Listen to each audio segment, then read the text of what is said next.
오늘 우리가 바울은 계속해서 권리에 대해서 그리스도인들의 권리가 어떻게 사용되어져야 되는가 하는 것을 본문을 통해서 우리가 오늘도 말씀하고 있습니다.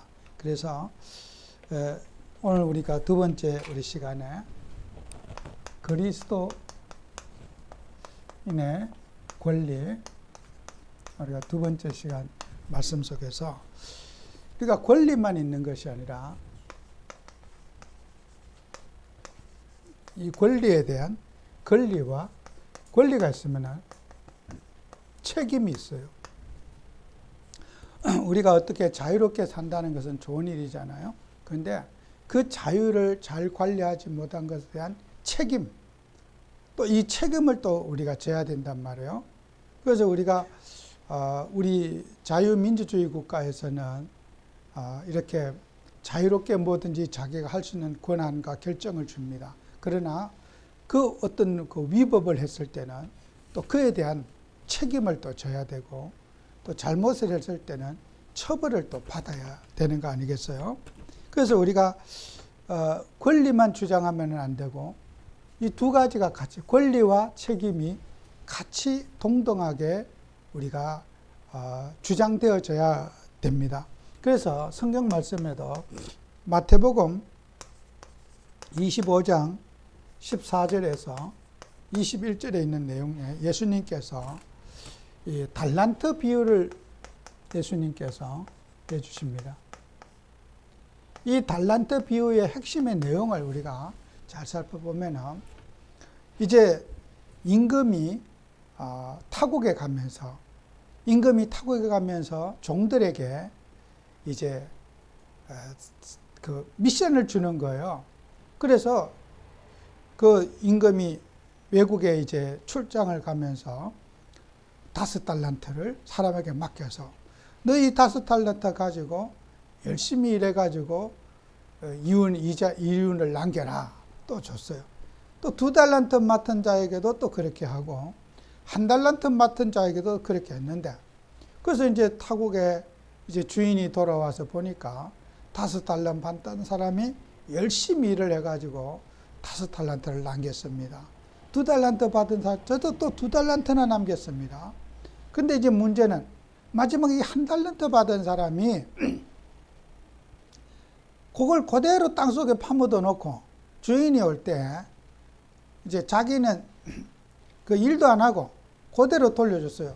주인이 주신 거 그대로 여기에 있습니다 하고 일을 또 하지 않고, 그 주인이 너무 기가 막혀갖고 이 1달란트를 은행에다 맡겼으면은 이자라도 받을 텐데, 너는 내가 시킨 일을 하지 않고 그렇게 주인을 원망하고 탓하면서 주인은 가만히 앉아서 놀고 먹고 저 혼자 일해야 됩니까?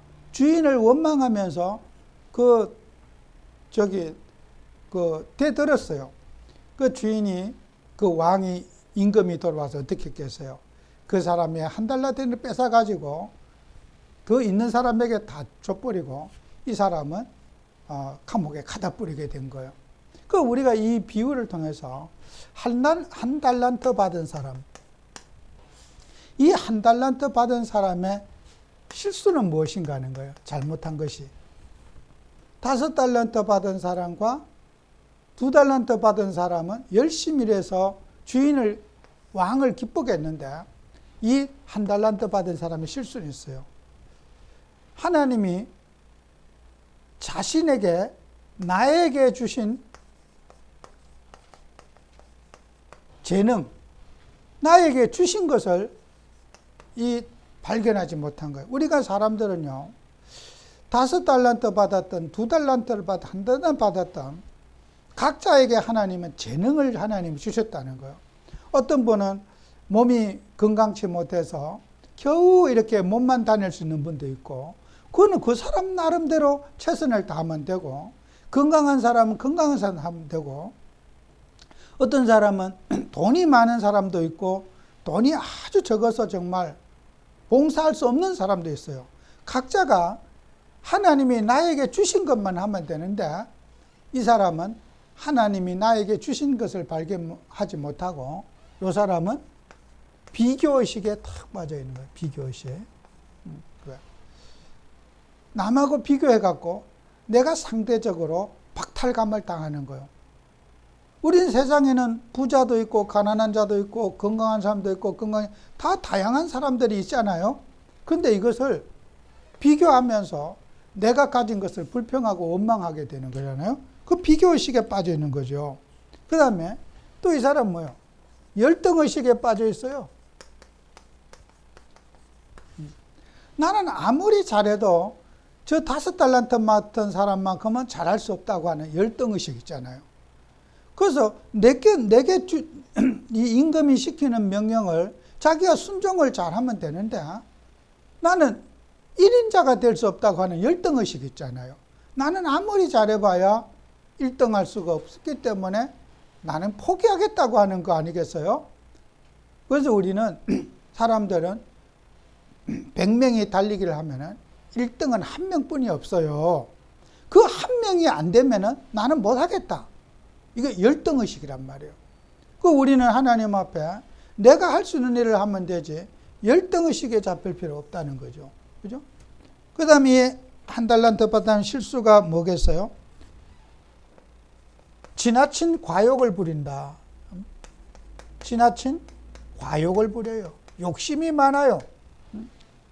내 분수 이상으로 자꾸 내가 할 수 없는 일을 넘보고 목표치가 너무 이게 목표가 너무 큰 거예요. 목표치가. 우리가 사람이 살아가는데 여러분이 목표가 크면 안 돼요. 내가 할 수 있는 일은 어떤 사람은 나는 200년까지 살 거야. 목표를 크게 잡았어. 이 세상에 지금 우리 사회 지구에 200년을 노아 시대 말고 아담 시대 때 말고 200년을 살은 사람이 없어요. 근데 나는 200년까지 살 거야. 나는 120살까지 살 거야. 이 목표치가 지나친 과욕을 부리는 거예요, 이게. 그죠?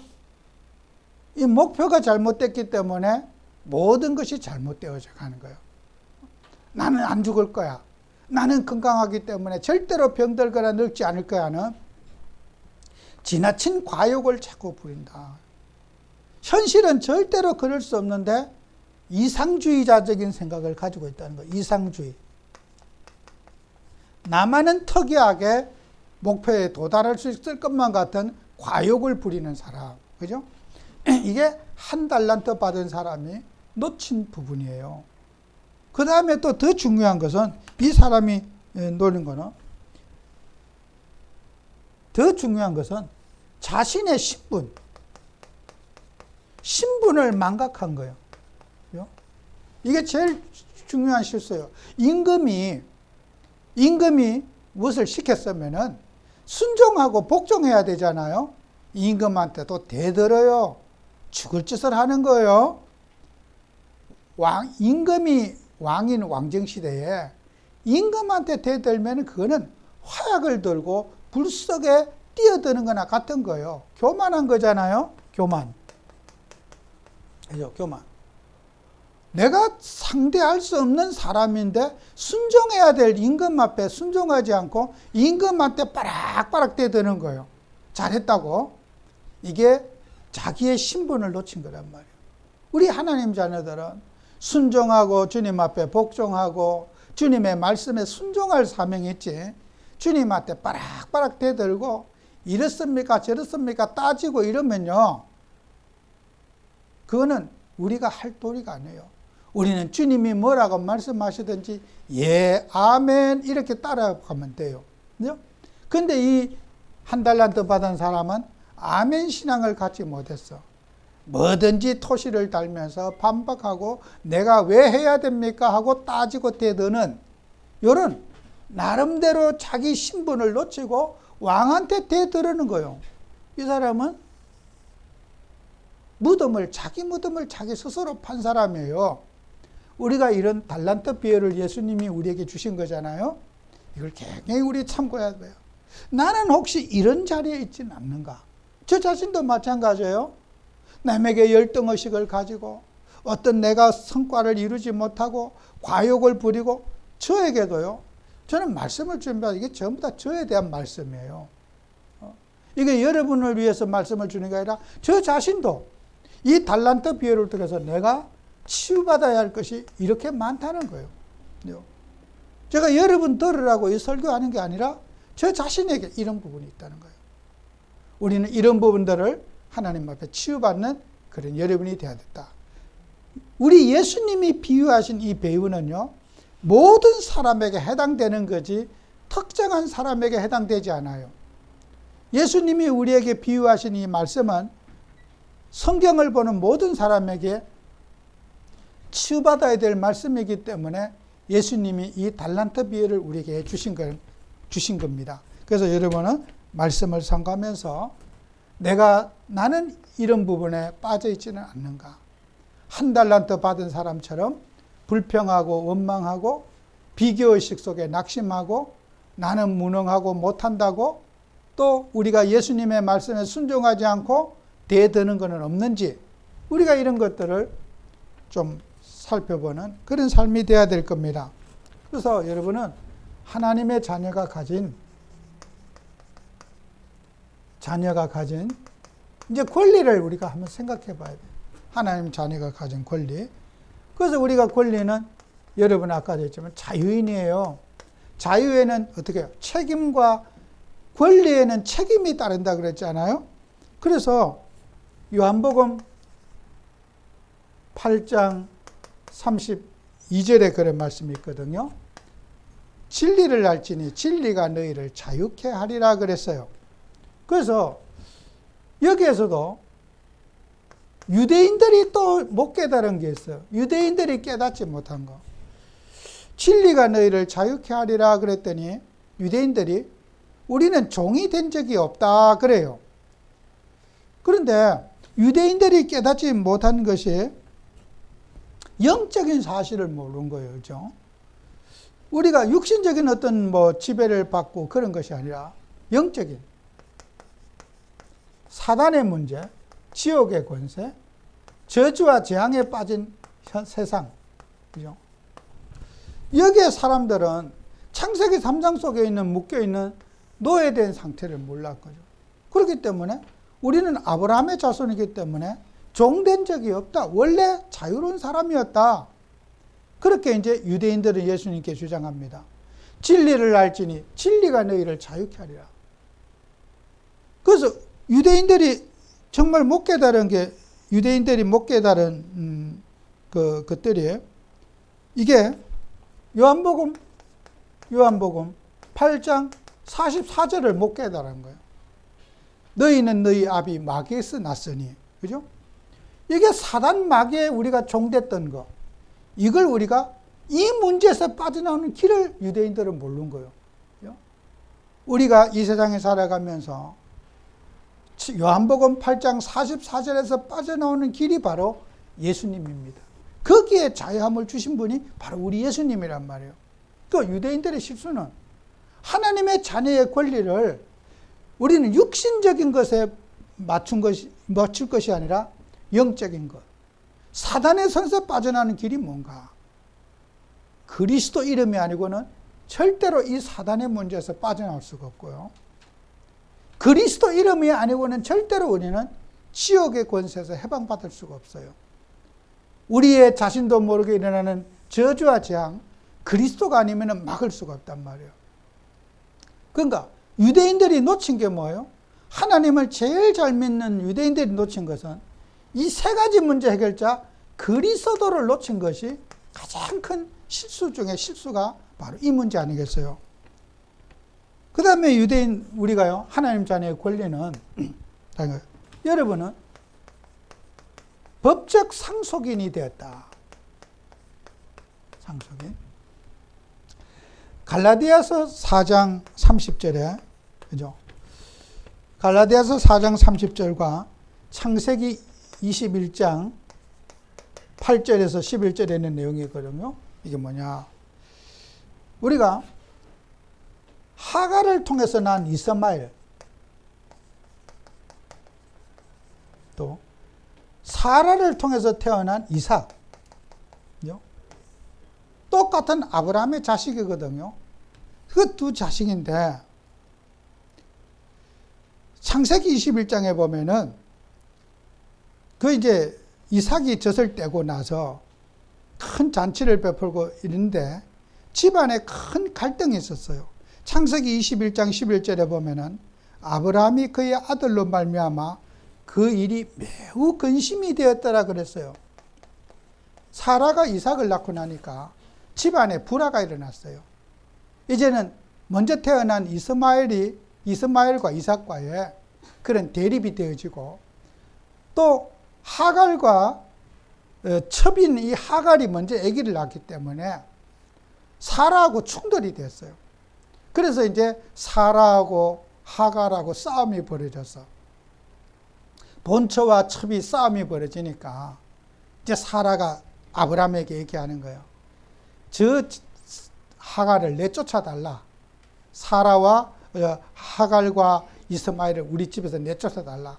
그런데 아브라함 입장에서는 하갈도 내 마누라고 이스마엘도 내 자식인데 자식을 내 집에서 내쫓은 일이 얼마나 마음이 고통스럽겠습니까? 성경에 보면 11절에 창세기 21장 11절에 심히 근심이 되었더라. 그때 하나님께서 아브라함에게 나타나서 너는 사라의 말을 들어라. 사라가 요구한 것을 다 들어줘라. 하갈과 이스마엘을 내쫓아라. 그는 네 몸에서 태어난 씨지만은 약속의 자녀가 아니기 때문에 상속자가 될 자격이 없다. 하라가 너한테 바가지 꺾는 것으로 생각하지 말고 하라의 말이 내 뜻이니까 사라의 말이 내 뜻이니까 하갈과 이스마엘을 내쫓으라고 하나님이 허락했어요. 그래서 하갈과 이스마엘을 집에서 내쫓김을 받게 된 거예요. 왜요? 하나님이 약속하신 자녀는 사라를 통한 이삭이지 이스마엘이 아니라는 거예요. 여러분은 하나님께서 법적 상속인으로 여러분을 하나님이 선택하시고 택함을 입었다는 거예요. 천국을 유업으로 받을 수 있는 하나님 자녀로 선택받은 백성이라는 거예요. 이스마엘은 선택받지 못한 자식이고 이삭은 선택받은 자식이라는 거예요. 이거 뭐예요? 하나님의 주권이라는 거예요. 하나님이 내가 너를 상속자로 정해놨기 때문에 상속자를 하나님이 정하시는 거지 사람이 정하는 게 아니라는 거예요. 이게 아브라함과 하나님 자녀에게 하나님에게 우리에게 주신 축복이에요. 우리는 법적 상속자고 천국을 유업으로 받을 수 있는 하나님이 자격을 우리에게 정해놨다는 거예요. 우리는 그래서 약속의 자녀고 선택받은 하나님의 자녀라는 거예요. 우리가 뭐 잘나서 천국 가는 게 아니고 하나님이 우리를 천국 꼭 가기로 딱 정해놓고 우리를 점 찍어놓고 천국을 상속받을 수 있는 상속자로 하나님이 우리를 불렀다는 거예요. 그래서 아브라함의 가족 가운데 로또 양자를 얻었으면 아들이잖아요. 로또 아들인데 그건 아니다. 내가 하나님이 인준하고 하나님이 사인한 자식은 이삭이지 그 외에 다른 상속자는 없다는 거예요. 로또 될 수가 없고 이스마엘도 될 수가 없다는 거예요. 여러분, 우리가 하나님 자녀는 천국을 유업으로 받은 영원한 하나님의 나라 천국을 이어받은 법적 상속자라는 거예요. 이런 우리가 축복을 우리가 누려요. 그래서 우리가 상속자, 이런 어마어마한 신분을 가진 상속자가 또 이제 그러면 책임이 또 있는 거예요. 하나님 자녀는 이렇게 축복만 받은 게 아니라 이 상속자는 책임을 또 져야 돼요. 불신자와 이스마엘과 다른 구별된 삶을 하나님은 요구하신단 말이에요. 하나님의 복을 받고 하나님의 은혜를 입은 우리는 우리를 축복하신 그분의 뜻을 따라서 그분에게 맞는 삶을 우리가 살아야 된다는 거예요. 이스마엘은 세상적으로 살아도 잘 되지만은 우리는 세상적으로 살면 안 되게 돼가 있어요. 여러분이 불신자의 방법으로 살면은 이스마엘은 성공할 수 있어도 에서는 성공할 수 있어도 야곱과 이삭은 성공할 수가 없어요. 우리 그리스도인들은 그리스도의 방법으로 성령의 인도를 받으면서 하나님의 방법으로 여러분과 저는 살아가야 될 운명적 공동체라는 거예요. 그래서 우리는 하나님 자녀가 가져야 될 책임이 있다. 그죠? 그 책임이 뭐예요? 신분이에요. 여러분이 신분의 옷을 입어야 된다. 예수님은 이런 부분을 말씀을 통해서 참 비유를 정확하게 우리에게 주시는데요. 마태복음 22장 9절 14절에 예수님께서 이런 비유를 하셔요. 임금의 혼인잔치에, 왕의 혼인잔치에, 아마 왕의 자식이 결혼을 하나 보죠. 그래서 임금이 큰 잔치를 베풀어 놓고 초청장을 보내는 거예요. 그래서 초청장을 보내니까 어떤 사람은 거절을 하는데, 나는 밭에 일하러 가야 된다고 임금의 왕의 아들의 그런 혼인잔치에 못 오겠다고 거절하고, 어떤 사람은 사업하러 간다고 또 거절하고, 이 어떤 사람은 또 초청장 보내러 온 사람을 또 종을 또 죽이는 거야. 나한테 이런 초청장 왔다고 또 종을 죽이는 거야. 이 말이 뭐예요? 우리가 구약에 선지자들을 보냈는데, 구원받으라고 하나님의 종들을 보는데 하나님의 종들의 말을 듣지 않고 종들을 죽였다고 하는 거예요. 예수님 이 비유가. 그래서 예수님이, 하나님이 왕의 임금의 혼인잔치에 잔치를 해야 되니까 사람은 없잖아요. 음식은 다 해놨는데, 그래서 다시 종들에게 보내는 거예요. 그래서 군대를 보내가지고 왕의 명령을 거부한 그 밭에 사업하러 간 사람, 일하는 사람, 종들 죽인 사람 싹 다 모조리 다 죽여버리고, 그 다음에 이제 잔치를 해야 되니까 다시 종들을 보내갖고 누구든지 잔치에 올 수 있는 권한을, 초청장을 줘라. 그랬더니 길거리에 가서 돌아다니는 행인들, 나그네들 다 불러왔어요. 노숙자도 불러오고 막 거지도 불러오고 다 왔어. 근데 이제 왕이 다 밥상을 차려놓고 앉아나서 잔치를 영을 즐기는데 딱 나와보니까 거지가 냄새나는 옷을 입고 누더기 옷을 가지고 세수도 안 하고 침은 질질 흘리고 이래 갖고 온 거야. 왕이 가만히 놓고 있어요. 불렀어. 어떻게 너가 내 앞에 오는데 예복을 입지 않고 왔느냐. 그래서 왕을 무시하는 거 아니에요? 거지도 왕 앞에 갈 때는 어떻게 해요? 목욕하고 옷도 갈아입고 깨끗이 씻고 그렇게 가야 되잖아요.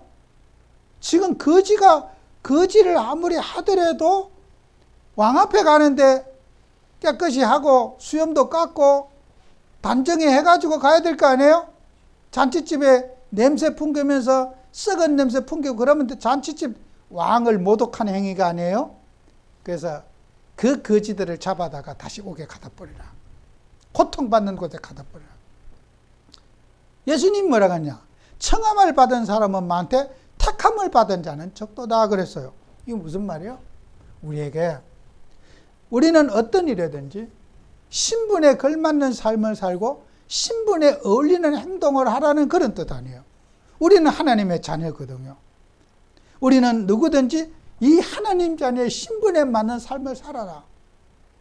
우리가 구원받았고 천국에 부름받았는데 거기에 상응하는 우리의 책임을 다하라. 하나님 앞에 예를 갖추라. 그죠? 하나님 앞에.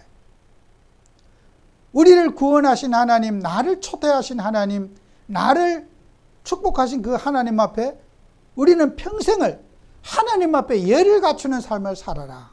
사람 앞에서가 아닌 하나님을 경외하고 하나님을 두려워하고 하나님을 존중하는 습관을 가져라 이 뜻이 아니겠어요? 우리는 항상 그래요. 하나님 자녀는 신분에 맞는 옷을 살아요. 그래서 우리의 삶의 모든 기준이 말씀이 기준이 돼야 된다. 그래서 디모데후서 2장 5절에 있잖아요. 2장 5절에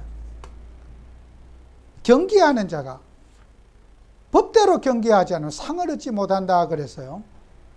우리가요 지금 올림픽 기간이잖아요. 아무리 달리기를 잘해도 달리는 것도 중요하지만은 그 선을 잘 따라가서 가야 돼요.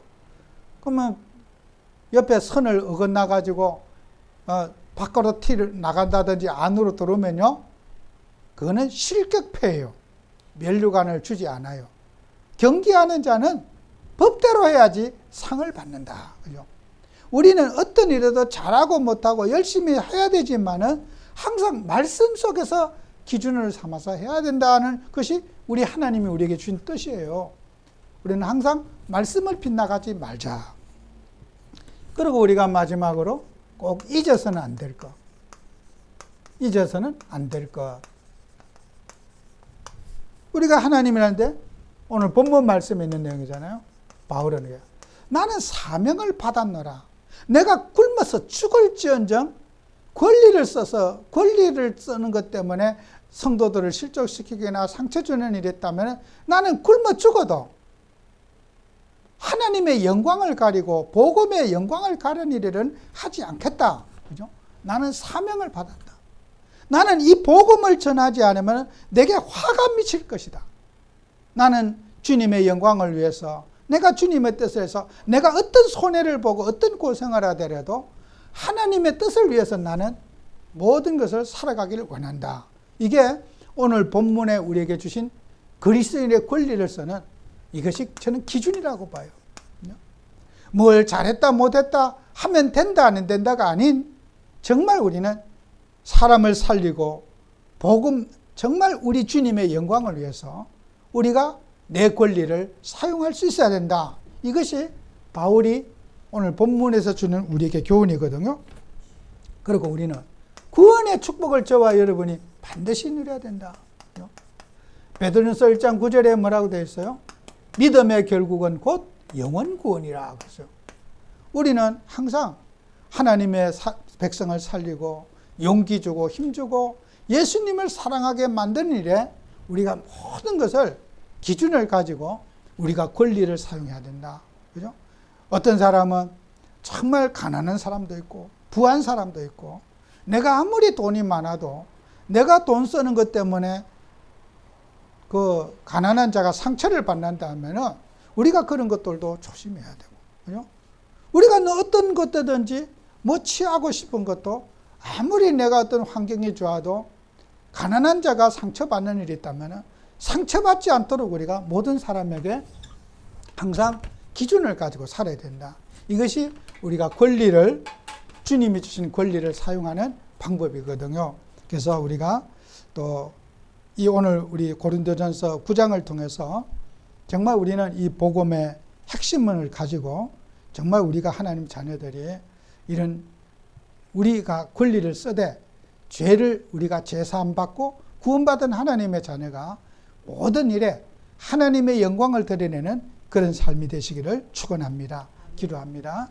하나님 아버지, 우리에게 은혜를 주셔서 정말 이번 한 주간도 주의 말씀에 굳게 서서 정말 우리는 놓친 부분, 달란트 비유를 통해서 우리가 놓친 부분을 발견하고 치유받는 그런 저희가 될 수 있도록 축복해 주옵소서.